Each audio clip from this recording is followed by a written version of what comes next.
Hi friends, నేనైతే అనంతపూర్కి వచ్చానని short వీడియోలో చెప్పాను కదా. మేమైతే అనంతపూర్కి వచ్చామండి. ఎర్లీ మార్నింగ్ ట్రైన్లో వస్తుంటే అసలు చాలా చలేసింది. చూడండి, మేమైతే అనంతపూర్కి అయితే వచ్చేసాము. వచ్చేటప్పుడు మాత్రం ట్రైన్లో మా పాప ఇలా అలా అల్లరి చేయలేదు. ఇది మా తమ్ముడు బైక్ అండి. వచ్చిరాగానే బైక్ అక్కడ పెట్టారు. సో మా ట్రైన్లో మా బాధలు చూడండి. అసలు ఉయ్యాల లేదు, మా పాప పడుకోదు అసలు. సో అక్కడ ఉయ్యాల కట్టడం నాకు రాదు. అసలు చీర కూడా తీసుకెళ్ళలేదు. ఆ పాప ఎలాగోలా పట్టుకోవచ్చులే, పడుకుంటుందిలే అన్నట్టుగా అలానే వెళ్ళిపోయాము. మా పాప అయితే అస్సలు పడుకోలేదు. లాస్ట్కి నా చున్నీతో అలా కట్టేశాడు మా ఆయన. ఉయ్యాల వేశాడు. అప్పుడు ఉయ్యాల వేస్తే అప్పుడు పడుకుంది కాసేపు. చూడండి, నాకు కట్టడము రాదు, అక్కడ ఊపడము రాదు, నాకు అంత హైట్ అందని కూడా అందదు. సో మా ఆయనే కట్టాడు, మా ఆయన ఊపుకుంటున్నాడు పాపం. మేమైతే వచ్చిరాగానే నా తమ్ముడు కాకినాడ నుంచి ఇదేదో స్వీట్ తీసుకొచ్చారు. దీని పేర్లు అయితే నాకు తెలీదు.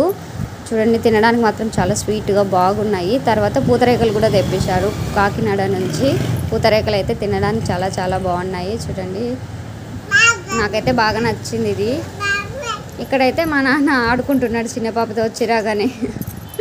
అమ్మా, వాయిస్ ఓవర్ ఇస్తుంటే మా పాప అనేది కింద పడిపోయింది, అందుకే అమ్మో అన్నాను. మా అమ్మ అయితే మా కోసం అయితే పాయసం చేసింది, బెల్లం పాయసం. మా అమ్మ అయితే చాలా బాగా చేస్తుంది బెల్లం పాయసం. నాకైతే చాలా ఇష్టం.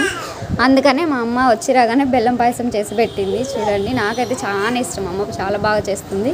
ఇక్కడ వచ్చిన రోజే మా తమ్ముడు కూడా మహారాష్ట్ర నుంచి వచ్చాడు. ఇక్కడైతే ఈ పాప అంటే చాలా ఇష్టం వాడికి, పెద్ద పాప అంటే. ఎందుకంటే అంత చక్కగా మాటలు చెప్తుంది, అందుకే మా పాప అంటే చాలా ఇష్టంతో చిన్న పాపని ఇలా ఎక్కించుకున్నాడు. పెద్ద పాపని కాళ్ళ మీద పడుకోబెట్టుకున్నాడు.